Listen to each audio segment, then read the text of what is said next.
Hello बेटा, चलिए हम लोग अभी लॉगरिथम की प्रॉब्लम स्टार्ट करेंगे। तो जो शीट दिया है आपको पीडीएफ फॉर्म में ग्रुप के ऊपर, तो उसके अंदर का ये फर्स्ट क्वेश्चन है। ठीक है, अब इस क्वेश्चन में सबसे पहला ही हमारे सामने एक सिंबल आता है जिसका शायद हमें मतलब पता नहीं है।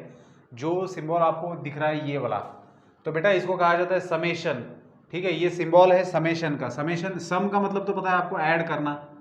ठीक है, ये समेशन का सिंबल है। अब ये सिंबल यूज क्यों किया जाता है?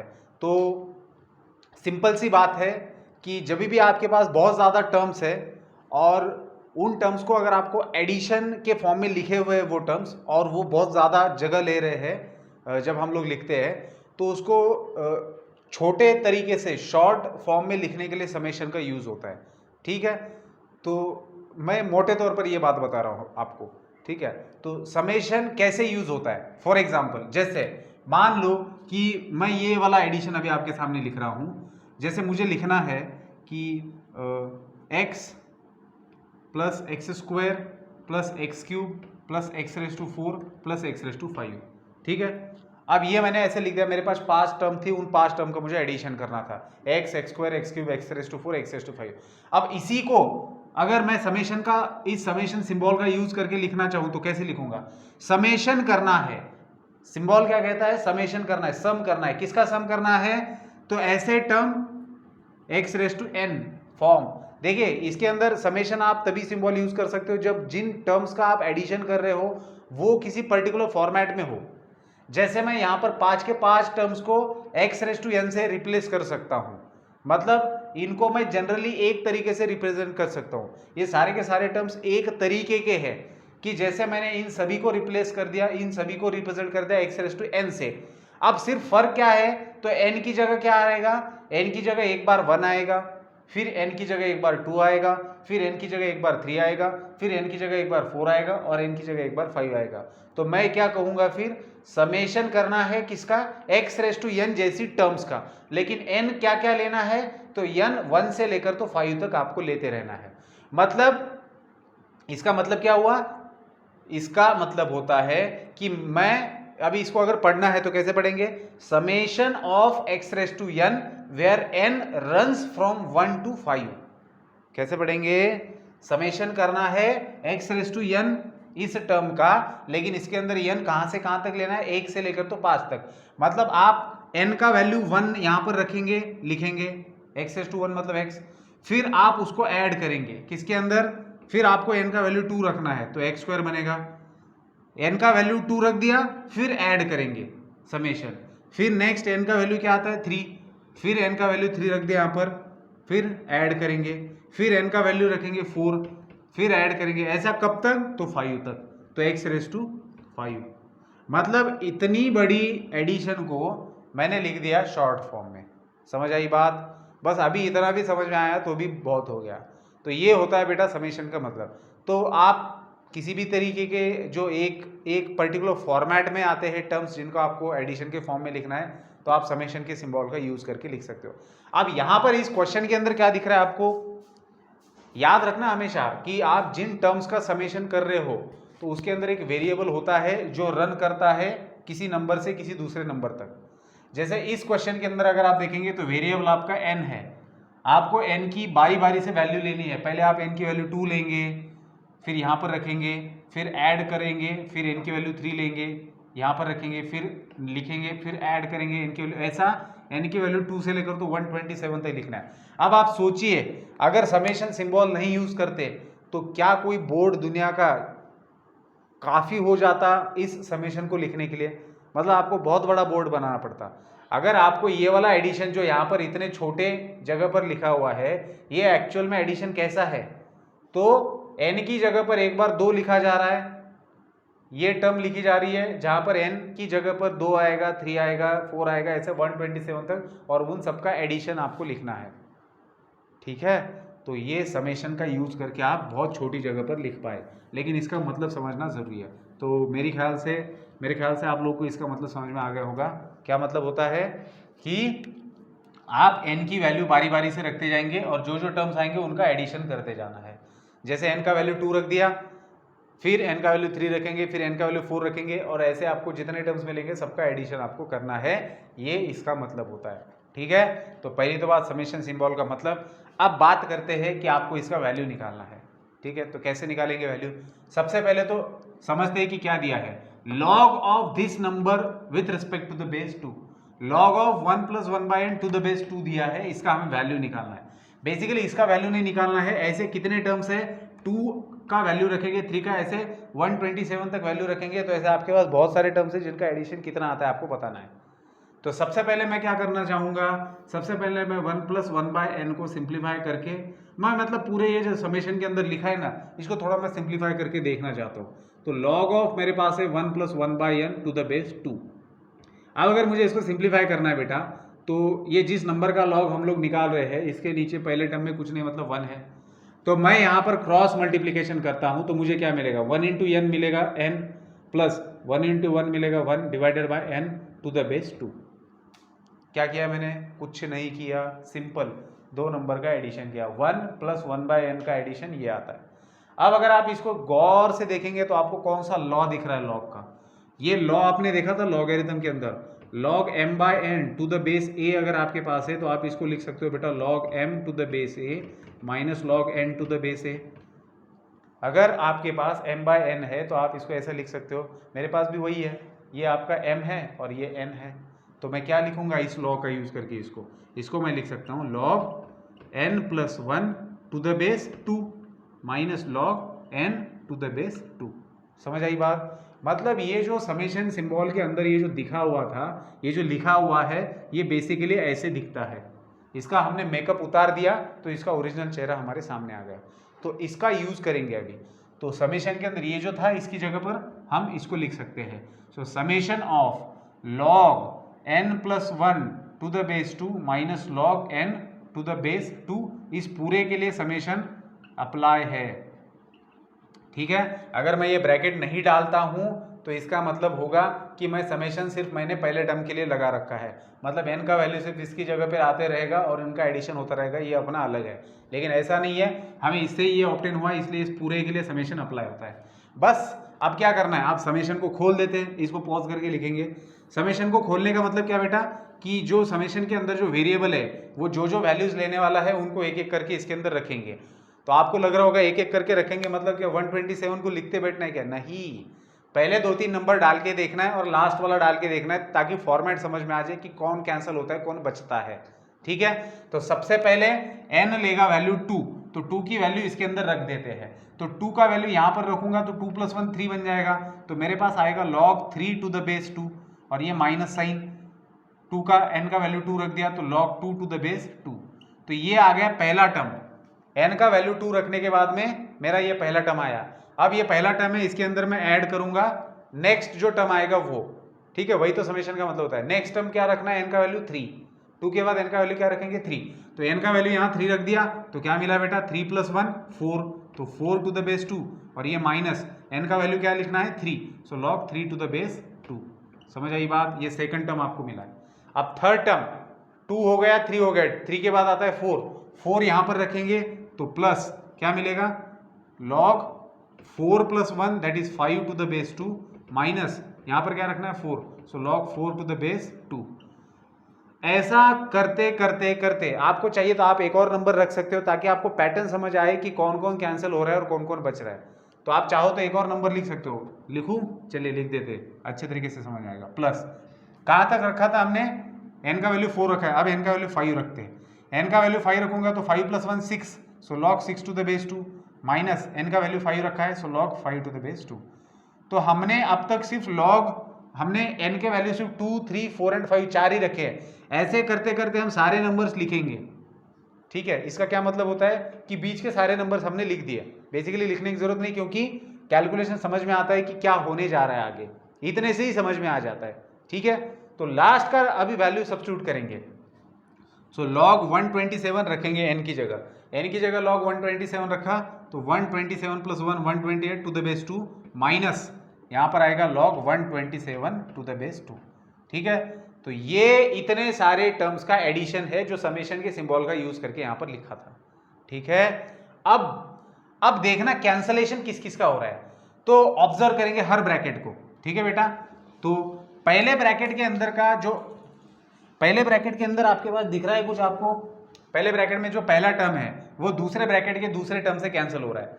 मतलब अगर मैं ऐसा कहूं कि previous bracket and next bracket, तो इनमें प्रीवियस ब्रैकेट का पहला टर्म नेक्स्ट ब्रैकेट के दूसरे टर्म से कैंसिल हो रहा है। सिमिलर वे से ये प्रीवियस बन गया, ये नेक्स्ट ब्रैकेट बन गया, तो प्रीवियस ब्रैकेट का पहला टर्म नेक्स्ट ब्रैकेट के दूसरे टर्म से कैंसिल हो रहा है। ऐसे ये सिलसिला चलता जाएगा लास्ट टर्म तक। समझ रहे हो कैसा सिलसिला है? प्रीवियस ब्रैकेट नेक्स्ट ब्रैकेट, ये फिर बन जाएगा प्रीवियस। देखो हर दोनों में एक पहला है एक नेक्स्ट ब्रैकेट है। इन दोनों को देखेंगे तो ये पहला है, फिर ये उसके बाद वाला ब्रैकेट है। इन दोनों को देखेंगे तो ये बाद वाला है, ये पहला है, मतलब ये प्रीवियस है ये नेक्स्ट है, फिर ये प्रीवियस बनेगा ये नेक्स्ट बनेगा। तो इसमें का पहला टर्म कैंसिल हो रहा है नेक्स्ट ब्रैकेट के दूसरे टर्म से, फिर इसमें का पहला टर्म कैंसिल होगा नेक्स्ट ब्रैकेट के दूसरे टर्म से। तो कैंसिलेशन कैसे हो रहा है? ये कैंसिल हो रहा है इसके साथ में, फिर इस वाले का पहला टर्म इस वाले के दूसरे टर्म के साथ में, फिर प्रीवियस ब्रैकेट का पहला टर्म नेक्स्ट ब्रैकेट के दूसरे। तो इसका मतलब क्या होगा? ऐसा सिलसिला लास्ट ब्रैकेट तक अगर चलता गया तो इस ब्रैकेट का जो प्रीवियस ब्रैकेट है उसका पहला टर्म कैंसिल हो जाएगा इसके साथ में, ठीक है। और उसी ब्रैकेट का दूसरा टर्म जो है वो इसके उसके पहले के पहले ब्रैकेट के साथ में, मतलब सारे कैंसिल हो जाएंगे अपने आप। सिर्फ बचेगा कौन? ये भाई साहब बचेंगे और ये भाई साहब बचेंगे। अगर नहीं समझ में आ रहा है तो ध्यान से देखना और समझना कि पैटर्न क्या है कैंसिलेशन का। तो कौन बचा है यहाँ पर? Minus log 2 to the base 2 बचा है, एंड ये प्लस साइन है, plus log 128 to the base 2 बचा है। अब हमें पता है कि log of any number to the same base का वैल्यू 1 होता है। हमने ये देखा है ना लॉग, कि log of a to the base a का वैल्यू क्या होता है बेटा? 1 होता है। तो लॉग 2 टू द बेस 2 का वैल्यू क्या होगा? 1। बाहर माइनस साइन है तो -1 आएगा इसका वैल्यू, ये plus sign as it is. 128 को आप 2 के पावर के फॉर्म में लिख सकते हो, तो 2 के पावर के फॉर्म में लिखेंगे तो 2 to the 4 to the 8 to the 16 to the 32 to the 64 to the 128, that is 2�7। सो 128 को मैंने जानबूझकर 2�7 क्यों लिखा? क्योंकि बेस में 2 है तो मैं 7 को जंप करा के इधर ला सकता हूँ। देखिए यहाँ पर -1 है मेरे पास, ये plus sign as it is, और ये 128 को 2�7 लिखा तो जंपिंग प्रॉपर्टी यूज करके 7 यहाँ आएगा और बचेगा लॉग 2 टू द बेस 2। ये बात समझनी बेटा, बेस में कौन सा नंबर दिया उस हिसाब से आप ऊपर वाले नंबर को उसी नंबर के पावर के फॉर्म में लिख सकते हो कि नहीं, देखना है, ताकि आप जंपिंग प्रॉपर्टी यूज करेंगे तो फिर इसका वैल्यू बन जाएगा 1। तो बचा क्या? -1 प्लस 7 बचा, क्योंकि 7 इंटू ये 1 7 बन गया, तो 7 माइनस 1 आता है 6, तो इसका वैल्यू आ गया 6। तो जो भी सही ऑप्शन है वो देख लेना, ठीक है। समझ आई बात? तो इस क्वेश्चन में पहले तो आपको समेशन का मतलब समझना था, और ये जो मैंने समेशन का मतलब बताया है इसको आखिरी तक ध्यान में रखना, आगे भी बहुत सारी जगह पर आएगा, ठीक। तो ये और समेशन जैसे प्रोग्रेशन के अंदर भी आएगा, तो वहाँ पर भी समेशन की कुछ प्रॉपर्टीज़ है जो बताई जाएगी आपको, ठीक है। तो इसको अच्छे से नोट डाउन कर लेना। और ये कैंसलेशन वाला पार्ट अगर नहीं समझ में आ रहा है ना, तो और 2-4-5 टर्म्स लिख के देखना। जैसे मैंने यहाँ पर लिखना स्टॉप कर दिया तो आप, मैंने n का वैल्यू 5 रखा था, आप 6, 7, 8 डाल के देखिए। फिर जैसे मैंने 127 रखा है तो 126 भी लास्ट टर्म के पहले वाला सेकंड लास्ट टर्म भी लिख के देखना, ताकि कैंसिलेशन समझ में आ जाए, ठीक है बेटा। तो ये पहला क्वेश्चन था, इसको पॉज करके अच्छे से लिखेंगे। मैं नेक्स्ट क्वेश्चन लिखता हूँ फिर डिस्कस करेंगे। सेकंड क्वेश्चन डिस्कस करेंगे। सेकंड क्वेश्चन के अंदर अगर आप देखेंगे बेटा तो क्या दिया है यहाँ पर? बेस नदारद है, बेस नहीं है। और मैंने शुरुआत में थ्योरी क्लास के अंदर ही बताया था कि जब भी लॉग का बेस नहीं दिया हुआ रहता है तो 2 चीज़ें ध्यान में रखनी है। एक तो बेस, तीनों जितने भी टर्म्स दिए हैं उस क्वेश्चन के अंदर सभी का बेस सेम होगा, ठीक है। पहली बात क्या ध्यान में रखेंगे कि अगर बेस नहीं मेंशन किया है तो सभी टर्म्स का बेस, सभी लॉग्स का बेस सेम है। और दूसरी चीज़, 99% पॉसिबिलिटी ये है कि बेस जो है वो नेचुरल लॉगरिथम है। 99 क्या 100% ही मान सकते हैं, ठीक है। तो अगर बेस नहीं दिया है तो बेस क्या लेंगे? बेस ई होता है। ई क्या होता है? ई कांस्टेंट, ठीक है, जिसके बारे में मैंने बताया था। 2 ही तरीके के बेसिस के साथ में हम लोग डील करते हैं, एक तो ई वाले और दूसरा 10। तो जब भी बेस नहीं दिया है तो बेस क्या होता है? फिर ई बेस होता है, ठीक है। तो यहाँ पर तो हमें बेस की वजह से खास ज़रूरत भी नहीं है, हमें करना क्या है? इसका वैल्यू निकालना है। तो बेस नहीं है इसका मतलब क्या? बेस सेम है। तो ये समझना क्यों ज़रूरी है बेस सेम है?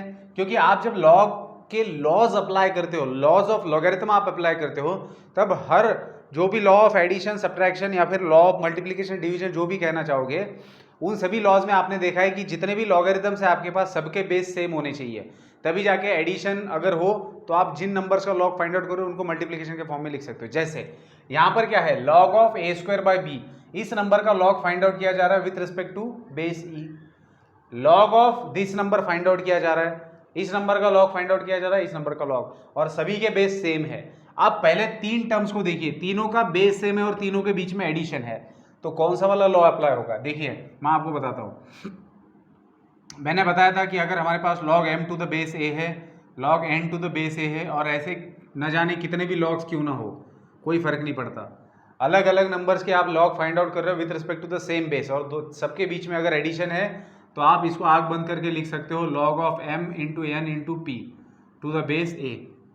तो ये वाला लॉ जो है वो पहले तीन टर्म्स के लिए आप अप्लाई कर सकते हो। देखिए यहाँ पर लॉ के अंदर कहा गया था कि तीनों का बेस सेम होना चाहिए, यहाँ पर बेस कुछ नहीं मतलब सेम है, ठीक है। तो बस फिर हम लोग क्या कर सकते हैं, इन तीनों का मल्टीप्लिकेशन कर सकते हैं। तो तीनों का मल्टीप्लिकेशन करेंगे A square by B into B square by C into C square by A, और ये इसका बेस कुछ भी लिखने की ज़रूरत नहीं है, और ये last term as it is that is minus log a B c, ठीक है। अब यहाँ पर अगर देखेंगे तो सबके बीच में मल्टीप्लिकेशन साइन है, तो एक ए न्यूमरेटर और डिनोमिनेटर का कैंसिल हो गया, 1b from numerator and from denominator will get cancel, and 1c from numerator and denominator will get cancel. तो न्यूमरेटर में यहाँ पर 1a बचेगा, यहाँ पर एक b बचेगा और यहाँ पर एक c बचेगा, मतलब हमारे पास बच रहा है log abc minus log abc। तो ये तो क्या हो गया, सेम नंबर में से सेम नंबर सब्ट्रैक्ट किया जा रहा है, तो इसका वैल्यू क्या आएगा, 0। So answer will be the 0, ठीक है। लिखेंगे इसे। थर्ड नंबर का क्वेश्चन, सबसे पहले क्वेश्चन समझते हैं। कंटिन्यूसली जंपिंग रूल अप्लाई होगा, जंपिंग प्रॉपर्टी, या फिर कह सकते हो लॉ ऑफ एक्सपोनेंट। क्या हो रहा है बेटा यहाँ पर, अगर देखिए हमारा जनरल तरीका क्या होता है, हम लोग जब किसी भी नंबर का लॉग फाइंड आउट करते हैं तो हमारा लिखने का तरीका क्या होता है, हम लोग लॉग लिखते हैं, जिस नंबर का लॉग फाइंड आउट करना है वो सामने और बेस यहाँ पर होता है, तो पढ़ते हैं log m to the base A. अब यहाँ पर अगर आप देखेंगे तो सबसे लेफ्ट साइड से अगर जाएंगे तो सबसे पहला वाला जो लॉग है उसका बेस 2 है, तो ये पूरा का पूरा बन गया हमारे लिए एक नंबर। ये नंबर है, इससे कंफ्यूज मत होना कि इसके अंदर लॉग दे रखा है, इससे कोई फर्क नहीं पड़ता। इस लॉगरिथम के लिए आपके लिए ये नंबर है, log of this number to the base 2 आपको वैल्यू निकालना है। फिर आप देखेंगे तो इस नंबर में फिर से एक लॉग दिख रहा है और इस लॉग का बेस 2 है, तो इस लॉग के लिए ये नंबर है। फिर आप आगे जाएंगे तो उस नंबर में भी एक लॉग दिख रहा है जिसका बेस 2 है और ये नंबर है। तो ऐसे क्वेश्चन को कैसे सॉल्व किया जाता है बेटा, ऐसे क्वेश्चन को आपको सबसे राइट मोस्ट लॉग को सॉल्व करते हुए निकलना होता है, ठीक है। तो सबसे पहले इस लॉगरिथम की बात करते हैं, तो मैं इसको क्या करता हूँ, बाहर ले लेता हूँ ताकि चीज समझ में आ जाए। तो हम सबसे पहले इसको सिंप्लीफाई करते, इसका वैल्यू निकालते हैं। तो मेरे पास है log of 2 raised to 16 to the base 2। अब जंपिंग प्रॉपर्टी क्या कहती है कि अगर मेरे पास log a raised to m to the base b दिया है तो मैं क्या कर सकता हूँ, इस m को मैं इधर लाके शिफ्ट कर सकता हूँ। So m times log a to the base b लिख सकता हूँ। तो यहाँ पर 2 का पावर है 16, तो 16 को यहाँ लिया जा सकता है। So 16 into log 2 to the base 2। लेकिन log 2 टू द बेस 2 का वैल्यू क्या होता है बेटा, उसका वैल्यू तो 1 होता है, क्योंकि ये रूल भी हमने देखा है कि log a to the base a का वैल्यू क्या होता है, 1 होता है। मैं जानबूझकर हर क्वेश्चन के अंदर ये सारे लॉज आपको लिखवा के बता रहा हूँ ताकि आप लोगों को समझ में आ जाए, ठीक है। तो ये log 2 टू द बेस 2 का वैल्यू बन गया 1, तो 16 इंटू 1 आ गया 16। मतलब ये जो log था इसका वैल्यू आपको कितना मिला है, 16, ठीक है। तो ये वैल्यू आपको मिल गया 16। अब इसको मैं हटा देता हूँ, कैसे आया 16 आप लोग समझ में आ गया।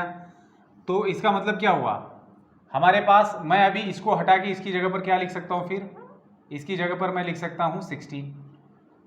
अब इस लॉग को सॉल्व करेंगे तो ये लॉग क्या है, log of 16 to the base 2 दिख रहा है, तो मैं 16 को 2 के पावर के फॉर्म में लिख सकता हूँ। तो मैं इसको लिखूंगा log ऑफ 2 रेज टू 4। 16 मतलब क्या होता है, 2 raise to 4 to the base 2। अब ये 4 फिर से इधर आएगा जंपिंग प्रॉपर्टी से, तो मेरे पास बचेगा 4 times log 2 to the base 2। इसका वैल्यू बनेगा 1, तो 4 इंटू 1 आपको मिलेगा 4। समझ आई बात। तो इसका वैल्यू मिल गया 4। अब इसको हटा के यहाँ पर मैं 4 लिख सकता हूँ क्योंकि उसका वैल्यू हमें मिल गया 4। बस मतलब जिस तरीके से क्वेश्चन बनाया था, तो बेसिकली वो क्वेश्चन क्या था, ये वाला क्वेश्चन था। तो जब भी ऐसा क्वेश्चन दिखेगा तो सबसे राइट वाले पार्ट से सॉल्व करते हुए आना है तो अब तो आप देख रहे हो यहाँ पर, तो 4 को क्या लिख सकते हैं हम लोग बेटा, 4 को लिख सकते हैं 2 स्क्वायर टू द बेस 2, तो ये 2 इधर आके मल्टीप्लाई करेगा तो log 2 टू द बेस 2, तो इसका वैल्यू आएगा 1, सो 2 इंटू 1 आपको मिलेगा 2। तो फाइनल आंसर क्या मिला आपको, 2 will be the final answer. ठीक है, तो ये था हमारा क्वेश्चन। नेक्स्ट क्वेश्चन लिखूंगा फिर डिस्कस करेंगे।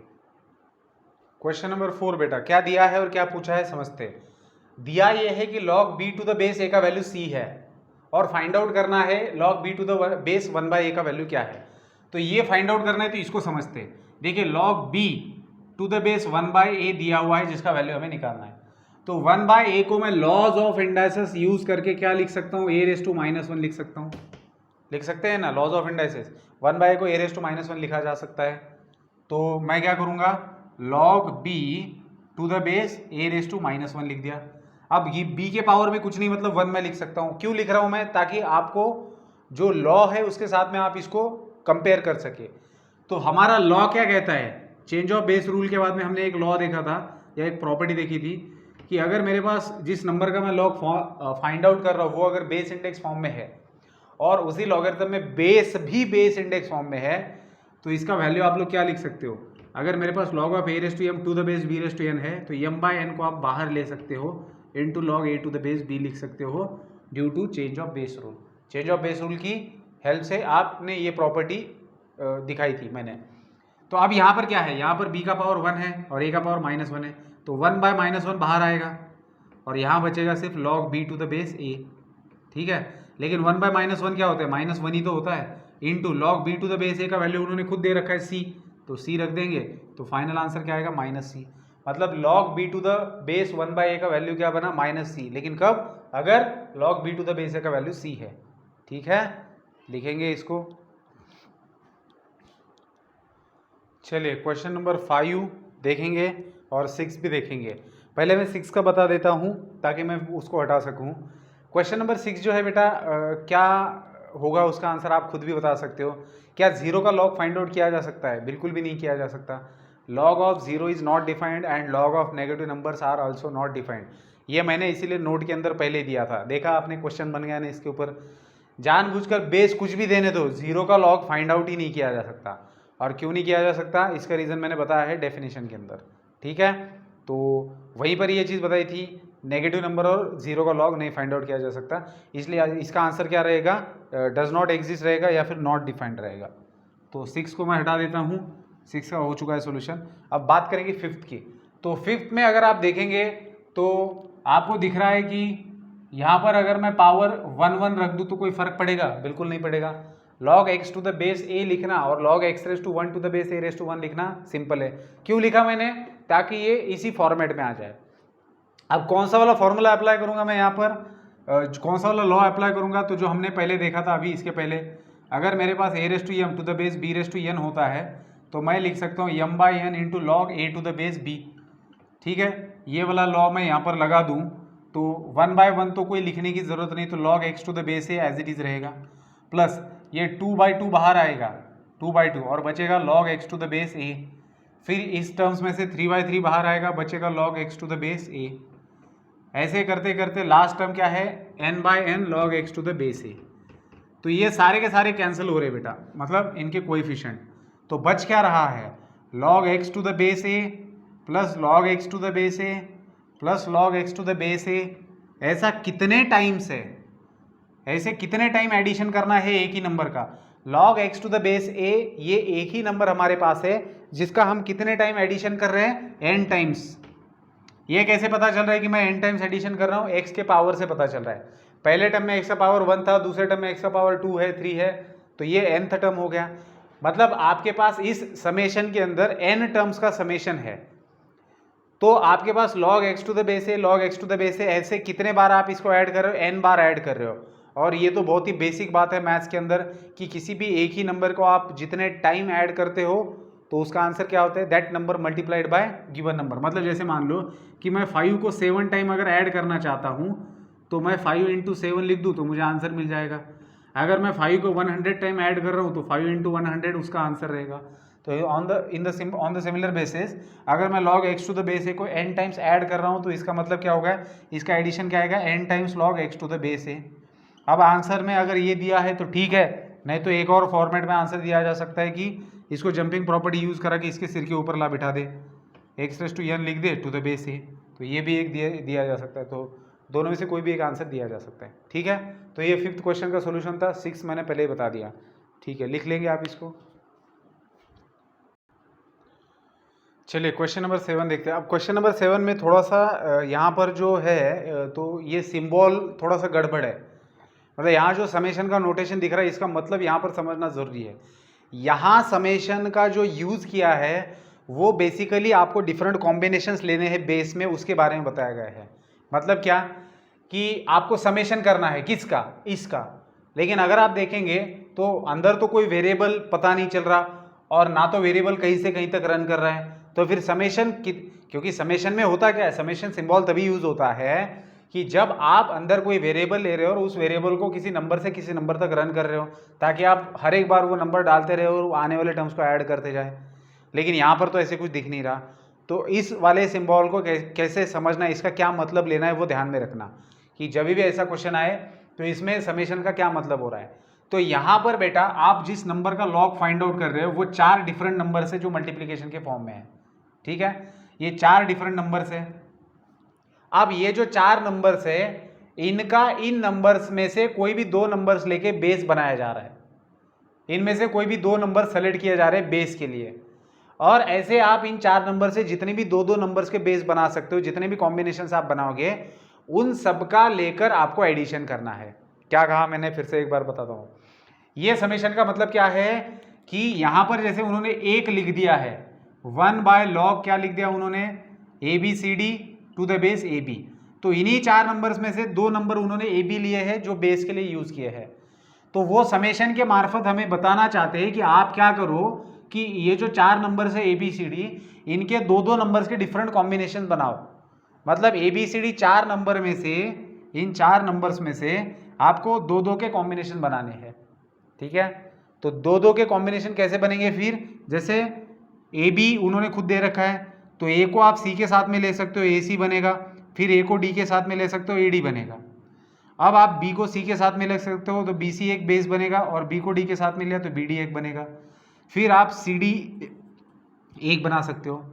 तो इसमें AC बना दिया तो फिर CA डबल लेने की जरूरत नहीं, AC और CA एक ही बात है। तो ऐसे 4 नंबर जो है तो इनसे आप डिफरेंट कितने बेस बना सकते हो, 1 2 3 4 5, और एक जो उन्होंने खुद दे रखा है 6। तो इन 4 नंबर से आप ऐसे डिफरेंट 6 बेसिस ले सकते हो। तो बस ये सारे बेसिस लेकर आपको एडिशन के फॉर्म में लिखने हैं। तो अगर आप लिखते हो तो वही इसका मतलब है। तो क्या लिखूंगा मैं, log ABCD to the base next base AC, फिर लिखूंगा 1/log ABCD to the base AD, फिर plus 1/log ABCD to the base AD हो गया BC, फिर 1/log ABCD to the base PD, और plus 1/log ABCD to the base CD। ठीक है, समझ रहे हो। ये जो एडिशन है, इस एडिशन को उन्होंने समेशन का यूज करके इस तरीके से दिखाया। तो ये मुझे बात पसंद नहीं आई। पर्सनल लेवल पर अगर बोलूँ तो ऐसा लिखना नहीं चाहिए था। ठीक है, क्योंकि फिर ये तो कोई मतलब की बात नहीं हुई। लेकिन ठीक है, फिर भी मतलब यहाँ से इस एग्जाम्पल से हमें एक ही बात समझ में आती है कि समेशन सिंबल का आप ऐसे भी इस्तेमाल कर सकते हो। तो ये उसका मतलब लेना है। पता नहीं किसने ये एग्जाम्पल कंस्ट्रक्ट किया है, जिसने भी किया है मुझे नहीं पसंद आया। ठीक है, लेकिन छोड़िए, कोई मतलब नहीं। हमें यहाँ पर क्वेश्चन का मतलब समझ लिया तो बस बात खत्म हो गई। तो क्या किया फिर हमने, यहाँ पर ये समेशन ऑफ दिस लॉगरिथम का मतलब ये होता है। तो बस अब इसका एडिशन आपको फाइंड आउट करना है। तो आपको एक लॉग का लॉ आपको बताए, नियम बताए क्या, कि 1/log A to the base B है, तो इसको आप log B to the base A लिख सकते हो। मतलब ऐसा है तो ऐसा लिख सकते हो, ऐसा है तो ऐसा। अगर आप लॉग को न्यूमरेटर में ले जाना चाहते हो तो बेस और जिस नंबर का लॉग फाइंड आउट कर रहे हो उनकी पोजीशन में बदलाहट होती है, अदली बदली हो जाती है, इंटरचेंज हो जाती है। तो इसको अगर मैं न्यूमरेटर ले जाऊंगा तो मुझे क्या मिलेगा, लॉग, ये ऊपर चला जाएगा और ये बेस में चला आएगा ABCD। ठीक है, उस लॉ के तहत। फिर यहाँ पर आपको मिलेगा log AC to the base ABCD। फिर यहाँ पर आप लिखेंगे log इसको हटा दूँ मैं, +1 by log ABCD to the base क्या था, ये CD था ना, इसको हम लोग लिखेंगे log AD to the base ABCD plus यहाँ लिखेंगे log BC to the base ABCD plus लिखेंगे log BD to the base ABCD और last log CD to the base ABCD। अब फिर से लॉ अप्लाई करेंगे कि सारे लॉग्स का बेस सेम है और सबके बीच में एडिशन है, तो इन नंबर का मल्टीप्लिकेशन आप कर सकते हो। तो log ऑफ लिखेंगे log of AB into AC into AD into BC into BD into CD। So AB, AC, AD, BC, BD and CD to the base ABCD, base एक ही बार लेंगे। तो यहाँ अगर आप देखेंगे A इंटू A कितने बार आ रहा है, 3 बार आ रहा है, तो क्या लिखेंगे A क्यूब, फिर B इंटू B 3 बार आ रहा है B cube, C into C कितने बार, 3 बार C cube, D into D D cube, ठीक है, और ये ABCD। तो आप इसको लिख सकते हो log of ABCD whole cube, ABCD whole cube लिख दिया और नीचे ABCD, तो ये जंप करेगा 3 यहाँ पर बाय जंपिंग प्रॉपर्टी, तो आपके पास बचेगा 3 into log ABCD to the base ABCD। तो बेटा इसका वैल्यू क्या आएगा 1, सो 3 इंटू 1 आपको मिलेगा 3। तो कितना वैल्यू मिल रहा है आपको इसका, इस क्वेश्चन का आंसर आ रहा है 3, ठीक है। बस यहाँ पर समेशन का थोड़ा सा अलग मतलब था, वो समझना था, बाकी क्वेश्चन आसान था। लिखेंगे इसको। चलिए क्वेश्चन नंबर 8,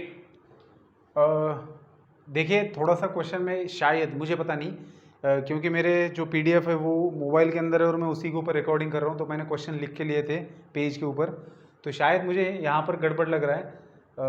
अगर यही एग्जाम्पल है ठीक है, लेकिन इसमें मुझे बस ये डाउट है कि यहाँ पर 0 कितने हैं, डेसिमल के बाद में 0 कितने हैं, तो मैंने अप्रोक्सीमेटली ये ले रखे। तो जो भी हो, अगर ज़्यादा और कम हो सकते हो तो उस हिसाब से आप चेंजेस करा सकते हो, तो आंसर उस हिसाब से चेंज हो जाएगा। तो अभी जो मैंने क्वेश्चन लिखा है उसके लिए मैं आंसर आपको बता देता हूँ।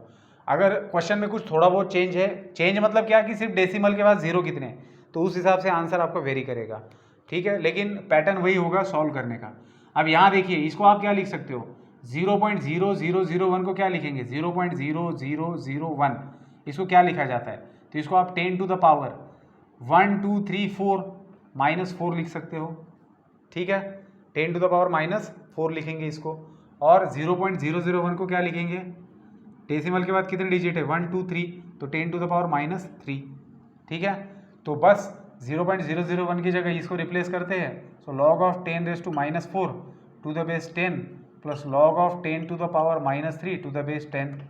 तो जंपिंग प्रॉपर्टी अप्लाई करेंगे तो यहाँ -4 आ जाएगा, यहाँ बचेगा log 10 टू द बेस 10, फिर ये प्लस एज इट इज़, ये माइनस इधर आके मल्टीप्लाई होगा, that is -3 log of 10 to the base 10। तो बेटा log 10 टू द बेस 10 और log 10 टू द बेस 10 का वैल्यू तो 1 आता है, तो -4 इंटू 1 -4 बनेगा, और ये प्लस इंटू माइनस माइनस हो जाएगा, और 3 इंटू 1 3 रहेगा, तो आंसर कितना आएगा -7, ठीक है। बात करते हैं इसकी, यहाँ पर कौन सा लॉ अप्लाई होगा बेटा, हमें लॉ पता है कि अगर मेरे पास log A to the base B दिया है तो मैं उसको लिख सकता हूँ log B to the base A। अगर ऐसे है तो ऐसे लिख सकता हूँ, अगर ऐसे दिया है तो उसको ऐसे लिख सकता हूँ। अगर मेरा log डिनोमिनेटर में है और मैं उसको न्यूमरेटर में लाना चाहता हूँ, तो क्या चेंज हुआ है, B और A की पोजीशन इंटरचेंज हो चुकी है। तो डिनोमिनेटर के लॉग को अगर न्यूमरेटर में लाते हो या फिर न्यूमरेटर के लॉग को डिनोमिनेटर में ले जाते हो, तो चेंज ऑफ बेस रूल के हिसाब से इन दोनों की पोजीशन इंटरचेंज हो जाती है। उसी प्रकार से अब अगर मैं इसको न्यूमरेटर में ले जाना चाहता हूँ ताकि मुझे इसको सिंप्लीफाई कर सकूँ, मैं इसको अगर मैं न्यूमरेटर में ले जाता हूँ तो इन दोनों की पोजीशन आपस में चेंज हो जाएगी। दैट इज YZ पहले बेस में था तो उसका लॉग निकाला जाएगा, और जिसका लॉग निकाल रहे थे वो बेस में आ जाएगा, प्लस यहाँ पर क्या होगा, ZX का लॉग निकाला जाएगा एंड XYZ बेस में आ जाएगा। और सिमिलर वे log XY और बेस में आ जाएगा XYZ। अब आप देखेंगे तो तीनों का बेस सेम है और तीनों के बीच में एडिशन का साइन है, तो log कौन सा अप्लाई होगा, log M to the base A plus log N to the base A plus log P to the base A है, तो log MNP to the base A। So this is equal to, आप लिखेंगे log YZ into log ZX into log XY, sorry log of YZ into ZX into XY to the base XYZ, base एक ही बार लेंगे। तो यहाँ अगर गौर से देखेंगे तो x 2 बार है, z 2 बार है और y 2 बार है, इसका मतलब x square y square z square. तो इसको आप लिख सकते हो x Y z whole square to the base x Y z, और ये 2 जंप करेगा इधर आके, तो वैल्यू आ जाएगा 2 times log X Y Z to the base x Y Z. So इसका वैल्यू क्या बनेगा बेटा 1, तो आंसर आएगा 2 इंटू 1 दैट इज 2। ठीक है, तो 2 will be the final answer of question number 9। तो लिखेंगे इसको पॉज करके। चलिए बेटा नेक्स्ट क्वेश्चन 10 नंबर के क्वेश्चन में हमें दिया है x का वैल्यू, y का वैल्यू और z का वैल्यू दिया है, x y z find out करना है। तो ठीक है, कोई दिक्कत ही नहीं है, एकदम सिंपल क्वेश्चन है। क्या करना है, x y और z फाइंड आउट करना है, मतलब x into y into z find out करना है। तीनों को वैल्यू दे चुके हैं। सो ठीक है, x y और z के वैल्यू दिए, तो x into y into z आपको फाइंड आउट करना है। So this is equal to x का वैल्यू कितना है, log 9 to the base 7 into log 7 to the base 5 into log 5 to the base 3। अब इसका क्या किया जाए, तो इसको change of base rule apply करते हैं। तो मैंने आपको कहा था कि चेंज ऑफ बेस रूल में मुझे अगर log a to the base b दिया है तो मैं log a by log b लिख सकता हूँ। और यहाँ पर कंसिडरेशन क्या होता है कि जब मैं log a to the base b को log a by log b लिखता हूँ तब दोनों का बेस सेम है, ये कंसिडरेशन होता है। तो बस change of base rule apply करके मैं log 9 टू द बेस 7 को लिखूंगा log 9 बाय log 7 इंटू यहाँ पर मैं लिखूंगा log 7 बाय log 5 इंटू यहाँ पर लिखूंगा log 5 बाय log 3, और सबके बेस सेम ले रहा हूँ मैं चेंज ऑफ बेस रूल से।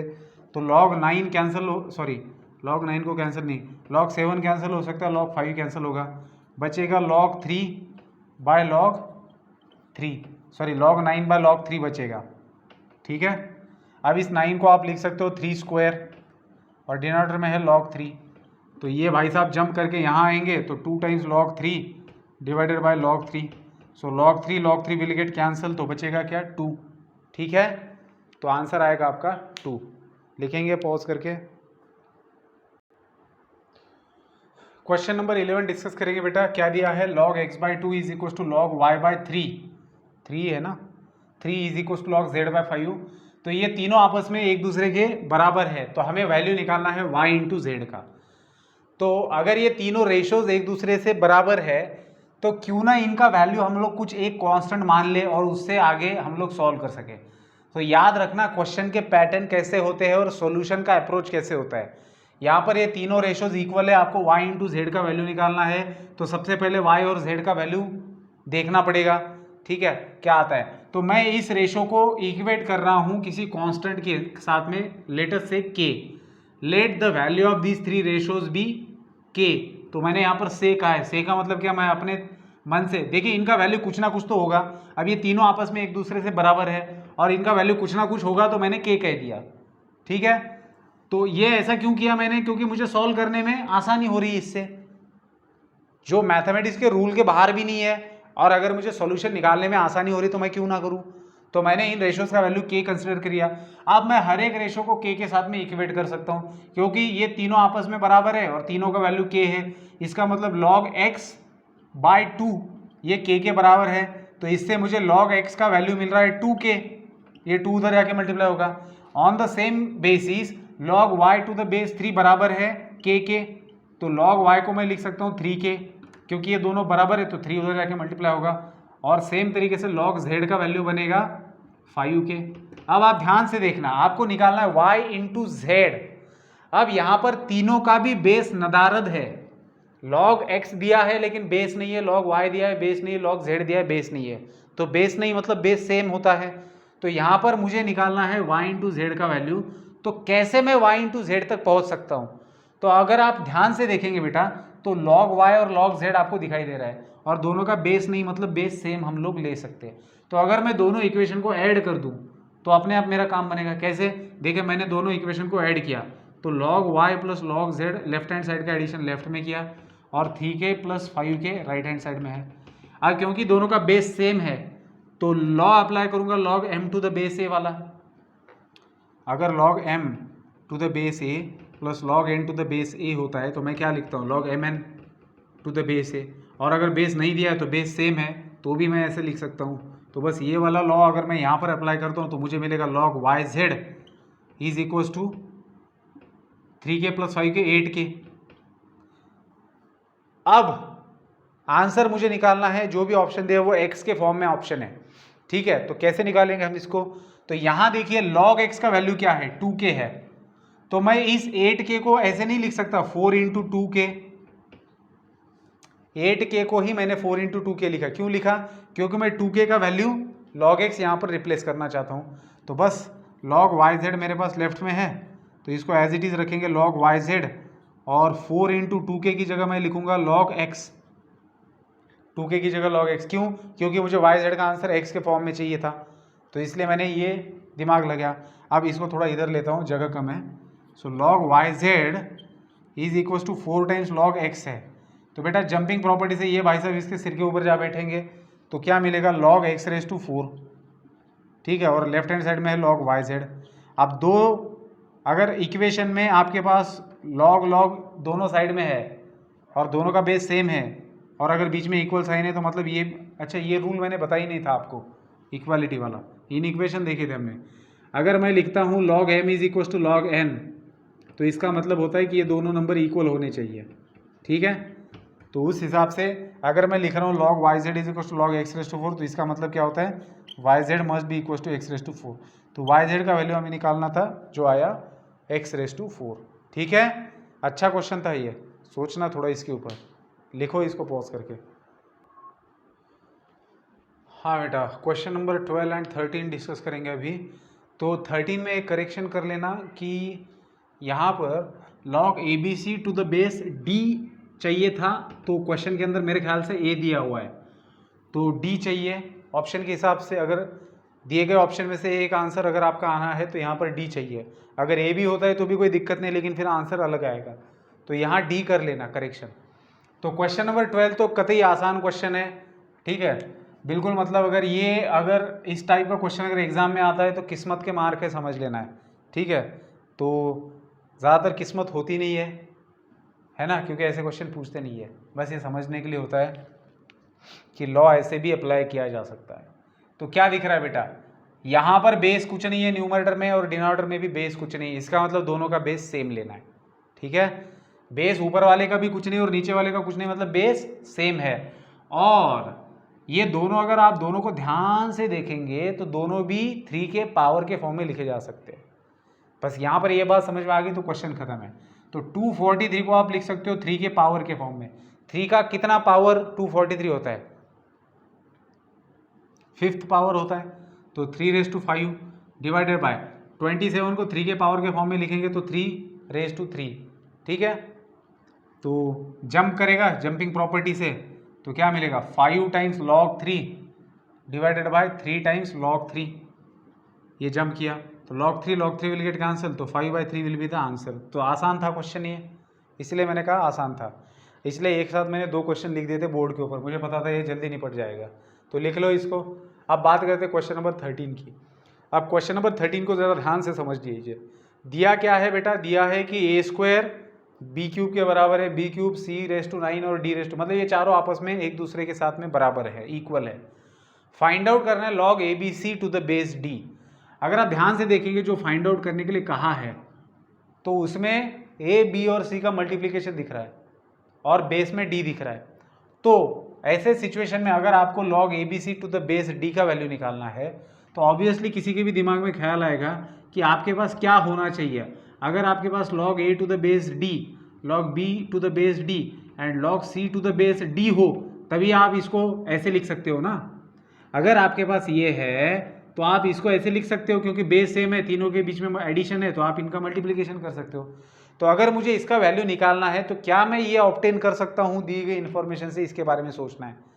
तो क्या मैं log a to the base d, log b to the base d और log c to the base d का वैल्यू निकाल सकता हूँ? तो आंसर है हाँ, निकाल सकते हैं। कैसे? तो ये जो इक्वालिटी दी है a² is equal to b⁵ is equal to c⁹ is equal to d⁵, तो बेटा इन चारों को आप log अप्लाई करेंगे with respect to base d। क्यों d? क्योंकि क्वेश्चन जो आंसर निकालना है उसमें d दिख रहा है। तो चारों को अगर log अप्लाई करते हैं with respect to base d, तो हमें कोई फर्क नहीं पड़ेगा, ठीक है, log के रूल के अनुसार, क्योंकि ये चारों इक्वल है और इनको अगर log इनके लॉगरिथम के वैल्यू निकाल रहे हो with respect to same base, तो वैल्यू भी सेम ही रहेगी, ठीक है। तो log a² to the base d, फिर log b³ to the base d, फिर log c raise to 9 to the base d and last में log d raise to 12 to the base d। अब jumping property सब में apply होगा तो 2 इधर आ जाएगा, तो 2 times log a to the base d is equal to 3 times log b to the base d। फिर यहाँ आएगा 9 times log c to the base d और यहाँ 12 times log d to the base d। लेकिन बेटा log d to the base d का value क्या होता है 1, log a to the base a क्या होता है 1, मतलब जिस नंबर का log निकालो वही नंबर अगर बेस में है तो उसका वैल्यू क्या होता है log का वैल्यू 1। तो 12 इंटू 1 बन जाएगा 12, मतलब इसको लिखने की जरूरत नहीं। अब ये तीनों भी इक्वल है 12 से, तो पहले इसको 12 के साथ में इक्वेट करते हैं, तो log a to the base d का वैल्यू क्या मिलेगा, इसको 12 के साथ में इक्वल किया तो 2 इधर जाके डिवाइड हो जाएगा, तो log a to the base d का वैल्यू आपको मिला 6। फिर इसको 12 के साथ में इक्वेट किया तो log b to the base d का वैल्यू कितना मिला 12/3 दैट इज 4, मतलब log b to the base d का वैल्यू मिला 4। और लास्ट इसको 12 के साथ में इक्वेट किया तो log c to the base d का वैल्यू मिला 12/9 एंड दैट इज 4/3। तो बस आप अब इन तीनों को ऐड कर दो तो log abc to the base d का वैल्यू अपने आप मिल जाएगा आपको। तो इन तीनों को मैंने ऐड किया 1, 2 और 3, इन तीनों को ऐड किया तो log a to the base d plus log b to the base d plus log c to the base d। लेकिन क्या है ये, इसका वैल्यू क्या है log a to the base d का 6, log b to the base d का value क्या है +4 and log c to the base d का वैल्यू क्या है 4/3। ठीक है, तो बेटा तीनों का भी बेस सेम है और तीनों के बीच में एडिशन है, तो आप लिखेंगे इसको log abc, लॉ अप्लाई करके log abc to the base d which is equals to तीनों का एडिशन। तो इन तीनों का एडिशन कितना आएगा, तीनों का एलसीएम 3 ले लेते हैं, 3 आएगा तीनों का एलसीएम। यहाँ पर 3 नहीं है तो नीचे ऊपर 3 से मल्टीप्लाई किया तो 18 मिला, प्लस यहाँ पर भी 3 नहीं है तो 4 × 3 12, ये तो आपको पता ही है एलसीएम निकाल के एडिशन कैसे किया जाता है। तो ये कितना आ रहा है 34/3, तो कितना आया answer log abc to the base d का 34/3। ठीक है बेटा, तो ये था हमारा क्वेश्चन नंबर 13। टाइम कितना हुआ है, ठीक है लिखेंगे इसको पॉज करके। चलिए बेटा क्वेश्चन नंबर 14 और 15 देखेंगे फिर रुक जाएंगे। तो 15 के अंदर सबसे पहले तो करेक्शन देखिए, यहाँ पर पूछा है कि ए बी सी आर इन, तो वो बेसिकली नेक्स्ट क्वेश्चन के लिए था, तो पहले क्वेश्चन में भी वो प्रिंट हो चुका है पता नहीं कैसे। तो आपको इस क्वेश्चन के अंदर बस a into B into C का वैल्यू निकालना है, not a comma B comma C are in, ये नहीं पूछा है, ये नेक्स्ट क्वेश्चन के लिए है। इस क्वेश्चन में सिर्फ a into B into C का वैल्यू निकालना है। अगर ऐसा है ये 3 रेशोज इक्वल है तो a into B into C का वैल्यू निकालिए। तो क्वेश्चन नंबर 15 का करेक्शन था वो, उससे पहले क्वेश्चन नंबर 14 देख लेते हैं। क्वेश्चन नंबर 14 में क्या दिख रहा है बेटा, देखिए आप 9 को क्या लिख सकते हो, 9 को आप लिख सकते हो 3 स्क्वायर और ये इसको एज इट इज रखिए। अब लॉज ऑफ इंडाइसेस याद आता है, a raise to m whole raise to n, a raise to m whole raise to n अगर होता है तो आप लोग लिख सकते हो a रेस टू mn, मतलब इन दोनों का मल्टीप्लिकेशन। तो लिखेंगे 3 रेस टू mn मतलब 2 into log 2 to the base 3। तो ये भाई साहब तो जंप कर जाएंगे इसके सिर के ऊपर जंपिंग प्रॉपर्टी से, तो क्या मिलेगा 3 raise to log of 2 square to the base 3, मतलब 3 raise to log of 4 to the base 3। तो एक और लॉ शायद मैंने बताया नहीं होगा आपको, यहाँ पर बता देता हूँ लिख लेना, अगर a raise to log m to the base a होता है तो बेटा इसका वैल्यू m होता है, यही होता है इसका वैल्यू। तो यहाँ पर अगर देखेंगे तो 3 raise to log 4 to the base 3 है तो इसका वैल्यू आएगा 4। ठीक है, तो इस नियम को भी ध्यान में रखना, ये वाला लॉ शायद मैंने बताया नहीं होगा, ये a के सिर के ऊपर है, ठीक है ना, a रेस टू है, a रेस टू है, ठीक है। तो a रेस टू अगर log m to the base है, मतलब ये नंबर और ये नंबर सेम है, तो इस पूरे का वैल्यू जिस नंबर का log निकाल रहे हो वो होता है। तो यहाँ पर आंसर आ जाएगा 4। ठीक है, आगे बढ़ते हैं हम लोग क्वेश्चन नंबर 15 की तरफ। तो ये नियम ऐड कर देना थ्योरी वाली क्लास के अंदर, ठीक है, ताकि सारे लॉज आप बाद में फिर रिवाइज कर सको। तो इसको पॉज करके लिखेंगे और ये रूल भी अच्छे से ध्यान में रखना है। क्वेश्चन नंबर 15 देखेंगे, तो करना क्या, ये तीनों रेशोज इक्वल दे रखे हैं और ABC का वैल्यू निकालना है। तो ठीक है, पहले जैसा जब भी 3 रेशोज इक्वल दिखते तो मेजोरिटी केसेस में हम उसको वैल्यू कुछ ना कुछ मान लेते, जैसे K यहाँ पर लिया है तो हर रेशो को K के साथ में इक्वेट करेंगे तो log A का वैल्यू मिलेगा K इंटू बी माइनस सी, फिर log b का वैल्यू मिलेगा k इंटू सी माइनस ए, फिर log c का वैल्यू मिलेगा k into A minus B. अब आपको चाहिए ए बी सी का वैल्यू, तो ऑब्वियसली तीनों का बेस नदारद है, बेस नहीं है मतलब बेस सेम है, तो तीनों का एडिशन कर दूंगा तो लॉ के मुताबिक मुझे ए बी सी मिल जाएगा। सो log a plus log b plus log c, तीनों इक्वेशन को मैंने ऐड किया, तो लेफ्ट हैंड साइड में भी ऐड करूंगा तो k into A B minus C plus k into C minus A plus k into A minus B. इन तीनों का बेस सेम है, कुछ नहीं मतलब सेम है, तो log m plus log n plus log p है, बेस सेम है, तीनों के बीच में एडिशन है, तो मैं लिखूंगा log A B C is equals to, यहाँ पर तीनों में से k कॉमन निकलेगा, ब्रैकेट के अंदर बचेगा b minus C plus C minus A plus A minus B. तो b के साथ में b जाएगा, c के साथ में c जाएगा, a के साथ में a जाएगा, तो k इंटू ज़ीरो बचेगा विच विल बी ज़ीरो। तो लेफ्ट में है आपके पास log ए बी सी। अब log A B C to the base कुछ नहीं मतलब e होता है, तो log A B C to the base e is equal to zero है। अगर मैं इसको एक्सपोनेंशियल फॉर्म में लिखूंगा तो मुझे ए बी सी का वैल्यू मिलेगा, ये लॉगरिथमिक फॉर्म में। एक्सपोनेंशियल फॉर्म कैसा होता है, A B C is equal to E raise to zero, लेकिन ई रेस टू ज़ीरो का वैल्यू क्या होता है 1, तो ए बी सी का वैल्यू कितना आएगा 1। ठीक है, तो यहाँ पर रुकेंगे बेटा, 15 क्वेश्चंस हमने कंप्लीट कर रखे हैं।